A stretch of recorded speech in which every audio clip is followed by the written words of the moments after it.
Durante mucho tiempo en la Iglesia se ha entendido que el lugar propio de la fe es el templo.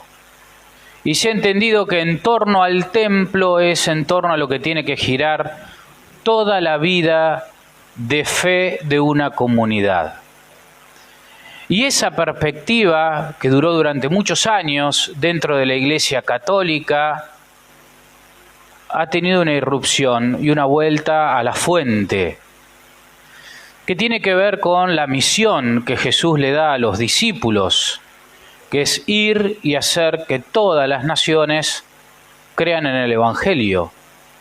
Por lo tanto, lo esencial de la vida de la Iglesia no es simplemente el culto, y no es simplemente lo que pasa o lo que transcurra dentro de los muros de un templo, sino justamente es la actitud que tiene Jesús, que ha venido a buscar a los que están enfermos.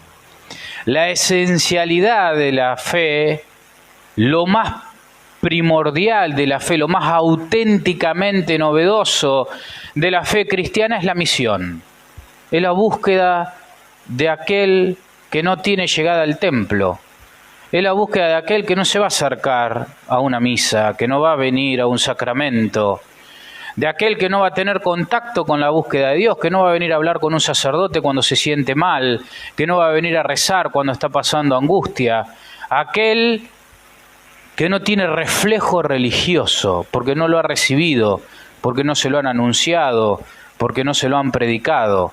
La esencialidad de la Iglesia y de la fe es la búsqueda de la oveja perdida, la búsqueda del otro, de aquel que está enfermo, de aquel que está por fuera, aquel que está por fuera.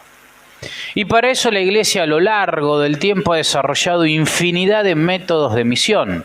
Pensemos en los jesuitas, allá en el 1500, cuando vienen al Nuevo Mundo, vienen a evangelizar a los indígenas, una lengua que no conocen, una cultura que no conocen, personas que quieren asesinarlo. Hay miles de mártires jesuitas asesinados por los indígenas porque no conocían qué era. Prácticas y vivencias totalmente distintas a la práctica y la vivencia de la fe, y ellos tuvieron que predicar el Evangelio, tuvieron que armar comunidades, tuvieron que catequizar, tuvieron que enseñar, tuvieron que meterse en la selva, tuvieron que atravesar ríos, tuvieron que pasar hambre, frío, para evangelizar, tuvieron que salir.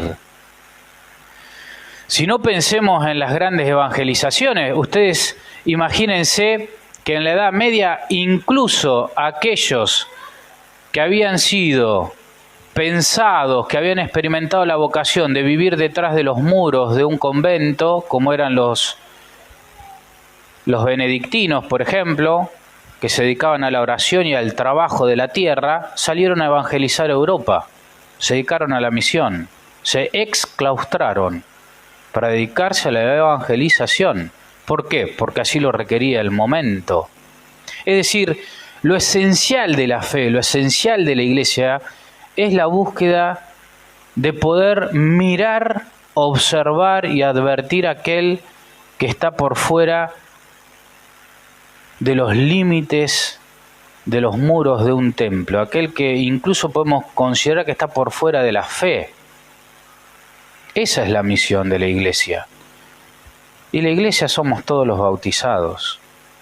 Por lo tanto, esa es la misión de cada uno de nosotros, de hablar de Jesús, de hablar de la fe a los que no creen. Porque a veces se nos mete en la cabeza esta idea de que ¿para qué le voy a decir que venga a misa si no cree en nada? ¿Para qué le voy a hablar de Jesús si es una persona que es atea? ¿Para qué les voy a hablar de la Virgen si cree en otras cosas? Justamente, donde más hay que evangelizar es donde más carencias hay, donde más error hay, donde más ausencia de Dios hay, ahí es donde más hay que estar. ¿Qué es lo que hace Jesús? La pregunta de los fariseos, que es un sinónimo del hipócrita, es ¿por qué come tu maestro con los pecadores? ¿Por qué se junta con esa gente? ¿Por qué se junta con los publicanos? Jesús se da cuenta. Yo vine a buscar al que está enfermo. Yo vine a buscar las ovejas que están por fuera del corral. Tengo ovejas de otro corral, dice Jesús.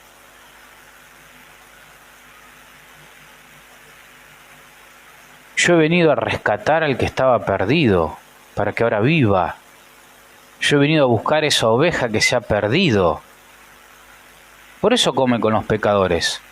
Y también Jesús le va a decir a los mismos fariseos: vienen los discípulos de Juan el Bautista que no comen y beben, son unos locos. Vienen mis discípulos que comen y beben, son unos borrachos y unos glotones. Es decir, al hipócrita no le queda bien nada. ¿Por qué? Porque todo está según su medida, según lo que considera que está bien él. Es incapaz de ver el bien. Por eso Jesús, cuando lo mira a Mateo, no ve un recaudador de impuestos, que era un pecador público para la época. Mateo estaba trabajando para el imperio que estaba esclavizando al pueblo judío. Por lo tanto, para el pueblo judío era un paria. Era vergüenza del pueblo, era un pecador público. Hoy en día nosotros hablamos de pecado público y no nos hace nada. En la época de Jesús era algo grave. El pecador público no podía asistir al culto, no podía tener la posibilidad de recibir las promesas de Dios, no podía ser considerado hijo de Abraham, ni perteneciente al pueblo, y tampoco podía pertenecer a las actividades sociales de su pueblo. Era un paria. Pero Jesús no ve eso en Mateo. Lo mira a los ojos, dice la Escritura, y lo convoca, lo llama. Y dice la Escritura, inmediatamente Mateo se levantó y lo siguió. Cambió absolutamente su vida. La mirada de Jesús sobre ese pecador público tiró por tierra la mirada de todos los otros compatriotas de él que lo veían como un pecador público. Rompió con todas las veces que él mismo incluso se consideró y se dejó definir por la mirada de los demás. Rompió con eso. Destruyó esas otras miradas que lo juzgaban, que lo condenaban. Y se sintió convocado, se sintió redimido, se sintió transformado. Porque así es la mirada de Jesús.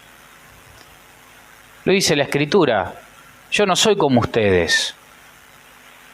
Ustedes miran las apariencias, pero Dios mira el corazón del hombre. La mirada de Dios va más allá de lo que nosotros podemos ver. Y por eso Jesús, cuando lo mira a Mateo, no ve un conjunto de pecados. No ve una persona perdida por el dinero, amante que prefirió el dinero a las promesas de Dios. No ve eso. Ve un corazón que está en búsqueda.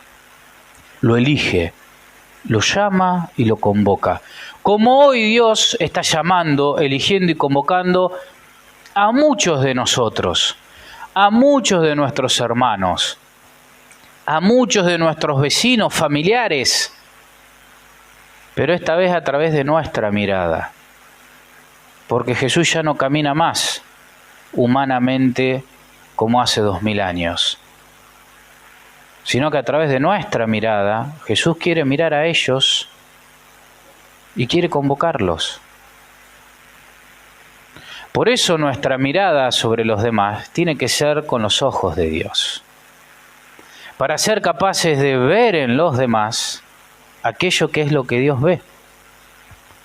Y a través de esa mirada ser capaces de anunciar el Evangelio, de hablarles de Jesús, de convocarlos a la fe, de llamarlos a la fe, de llamarlos a la iglesia, de llamarlos a transformar su vida, a reedificarla, a patear el tablero, a dejar todo lo que es necesario dejar para vivir una vida nueva. Pero esta vez es a través de la mirada nuestra, a través de nuestras palabras, a través de nuestra capacidad de salir de los muros no ya de los templos, sino de los prejuicios que tenemos en nuestro corazón, que son muros mucho más impenetrables, mucho más rígidos, mucho más duros, mucho más elevados. Romper los muros de nuestro prejuicio para ser capaz de hablar de Jesús a los demás, incluso aquel que yo creo que ni siquiera me va a escuchar. Con esto finalizo. Para eso yo también tengo que creer que Dios puede hablar a través mío. Y para eso tengo que ser capaz de aprender a mirarme a mí mismo también con los ojos de Dios.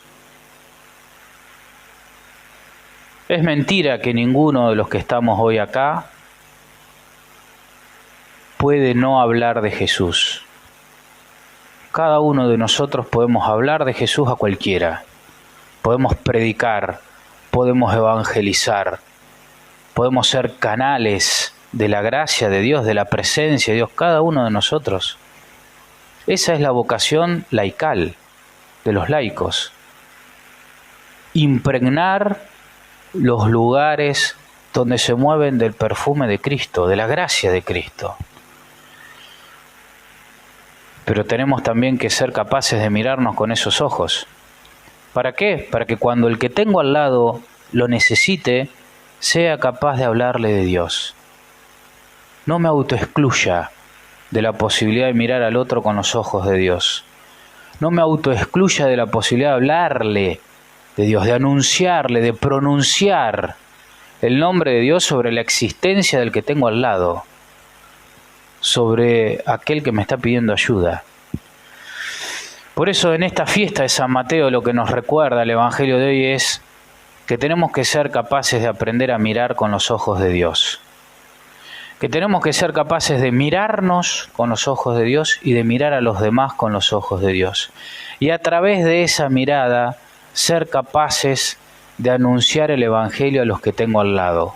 Ser capaces de convocar a los que tengo al lado a la fe, a la iglesia, a la práctica religiosa, a la práctica de la fe.